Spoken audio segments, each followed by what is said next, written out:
What's up guys, Lee Fry here, welcome back to the channel, and if you're new here, what you're going to be seeing is camera reviews, tutorials, and the occasional vlog. And for today's video, what we're going to be discussing is whether a smartphone, specifically the LG G7 ThinQ, can hold up to a bigger sensored camera, the Panasonic Lumix G7. So make sure you guys stay tuned and see what we find out.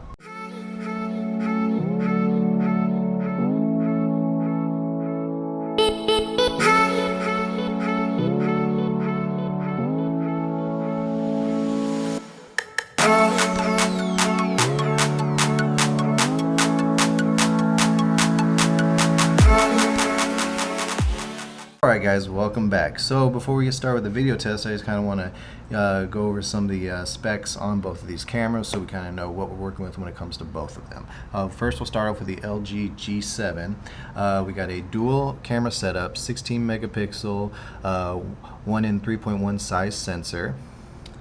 Also has a standard lens and a wide angle lens, and that's for the vlog test that you guys see. I put it on the wide angle lens, just so you guys know the difference. And with the Lumix G7, we're working with a 16 megapixel micro four thirds size sensor, so a much larger sensor, obviously, because it's a bigger camera versus a smartphone. Obviously, this camera is going to have a bigger sensor. I already kind of have my opinions on how I think this is going to turn out, but there's a lot of people out there that, you know, want to know whether they can, you know, create content, have a YouTube channel, create decent videos with a smartphone if they don't have the budget for a, you know, a camera that you can change lenses out. And I mean, even, you know, this is brand new with just the body and the kit lens, you know, looking at $500. We all have smartphones, so you can definitely create content with these. But I just want to kind of show people the differences, what kind of quality you can expect, especially if you do have this LG G7, which has a good camera for a smartphone. Has, you know, it's a very capable camera. But again, I already have my thoughts of how it's going to work out, so spoiler alert, it's going to be this one. But anyways, let's get to the video test and we'll check back in with you guys. Alright guys, so here's the cameras getting ready to shoot right now. I have the Lumix G7 set at 4K 24 frames per second, fully auto, no mic on it. And then I have the LG G7 ThinQ fully auto, no mic on it. The reason I'm doing the G7 without the mic is because I don't have the attachment to be able to put it on my G7, so I want to make it as even as I possibly can. So right now we're going to get into the video test. Alright guys, so here's the vlogging test on the G7. Again, as you heard, the settings are at 4K 24 frames per second. I'm using manual focus on this because, as you guys already know and talked about in previous videos, autofocus on these Panasonic cameras are not the best. Even though I've tried it out a few different times, just wasn't working the best. So again, right now everything else is fully auto. Everything, the color profile, the ISO, the aperture, shutter speed, all that's fully auto right now. I'm trying to make it as even as possible. It's a little windy right now, so I'm sorry if the audio doesn't sound the best right now. I didn't put a mic on this like I told you earlier, so yeah, this is kind of the vlogging test you'd get, or vlogging experience you'd get with the G7. Now we're gonna switch over to the LG G7 ThinQ for the vlogging test. Right guys, so now we are on the LG G7 ThinQ vlogging test. I can't see myself, so I don't really know how it looks until I, you know, stop recording. But you know, this is the same as the Lumix G7. I have it set up in full auto, ISO, shutter speed, aperture, all that's in full auto. We're shooting at 4K 24 frames per second as well. No mic on it, so once again, sorry if the audio kind of sucks right now. It's a little breezy out here and it's hot. So it's not even a cool breeze, it's a hot breeze. So, but yeah, this is kind of the vlogging experience you probably get with this smartphone. So now we're gonna just shoot some scenery, some other video, just to kind of give you a little bit of comparison. So stay tuned.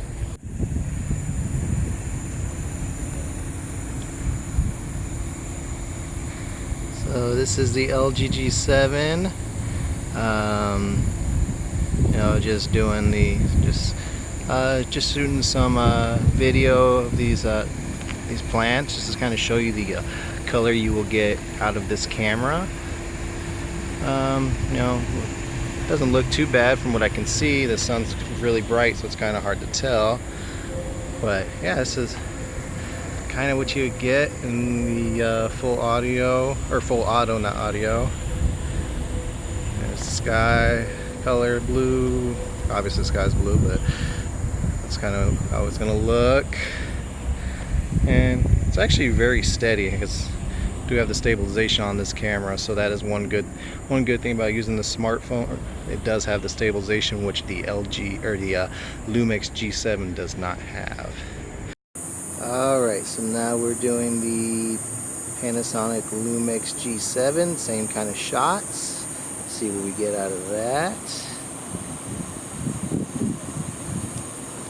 Again, everything is in full auto, with shooting at 4K, 24 frames per second. So, kind of what you can get. I'm trying to be as steady as I can because, again, this does not have the in-body stabilization. The lens has the optical stabilization, but yeah, I'm trying to hold it as steady as I can. So once again, this is kind of what you can expect going full auto with the G7, shooting at 4K, 24 frames per second. Alrighty, so we're gonna get back inside and finish off this video.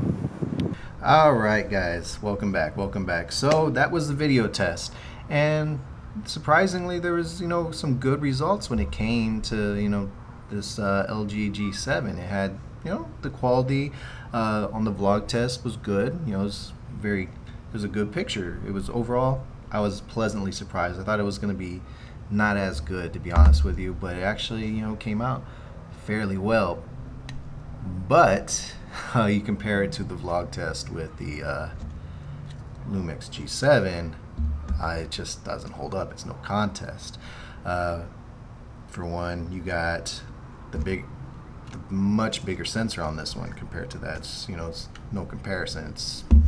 I don't know the exact frames of the sensors compared to each other, but I mean it's no contest as far as that. So that's one big reason. Number two, the codec on the 4K 24 frames per second that's shot on this versus the one that's shot on this. This is 52 megabytes per second. This one is 100 megabytes per second. So a more robust codec. So that's going to give you the better quality. And just looking at the images, you can just see the difference. On the G7, it's just a much more crisp, detailed image, a lot cleaner looking. The overall colors just look a lot more natural. So the vlog test, it just looks a lot better, which is no contest. But again, like I said, this did still produce a very good image. I was, like I said, pleasantly surprised. If I had no cameras, I would definitely have no problem using this as my primary camera, my vlog camera, my everyday camera to create content. Because again, like I said, guys, you can do that. You can use a smartphone to create good content. There's so many people out there that does that. There's a lot of YouTubers that have started that way, just using their smartphone, and they work their way up and create their channels just starting with a smartphone. So it can be done. So that shouldn't deter anyone from using a smartphone. But again, you should use the best camera that you have, and if you have something like this, I would definitely recommend this over a smartphone. But that's just my personal opinion. Probably would be the same as a lot of people's opinions as well. Now when it comes to like the other video that I shot, of the bushes and everything,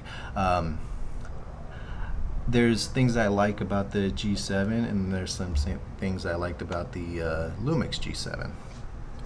With the LG G7, I actually love the color. I love how bright it was, how saturated it was, how the greens popped in the image. It looked really good to me. I liked it. It definitely came out great in my opinion. The only difference, once again, when it came to this one, the saturation might not have been as much on this one. The greens didn't pop quite as much as it did on the LG G7, but the differences I could see were once again in just the details. You could see on the leaves, you could see the lines, you could see all much more in detail of just everything in the picture versus the G7. The LG G7, you just didn't get that same detail. So, but once again, it was still a very good image. You can produce great content with that camera. So overall, I would definitely, if you have the budget, I would definitely recommend, if you can do it, do this. But if you don't have that and you need to use a smartphone, by all means use a smartphone. You can create great content just using the smartphone. I have no qualms with that. If I didn't have these cameras, I would be using this any day and every day. I'll be buying the stuff to, you know, help with the audio, because as you guys heard, the audio wasn't that good because neither one of the cameras had mics. Actually, the audio on the LG G7, the audio sounded pretty good, to be honest with you. But if, you know, again, if I didn't have these, I would, you know, invest money in, you know, the brackets so I can actually hook up an external mic onto this and just make the audio even better. So you got to work with what you can work with, and the smartphone is all you can work with. Invest in making that the best it possibly can be, is my opinion. But anyways, I hope this kind of helped out. I hope you guys like the content. Hope you guys like the video. So we're gonna wrap this thing up and we're gonna get going. So I hope you liked it. If there's anything you want to see, please leave a comment. If you're not already subscribed, please hit that subscribe button, hit that like button, and we'll see you guys at the next video. You guys have a great evening.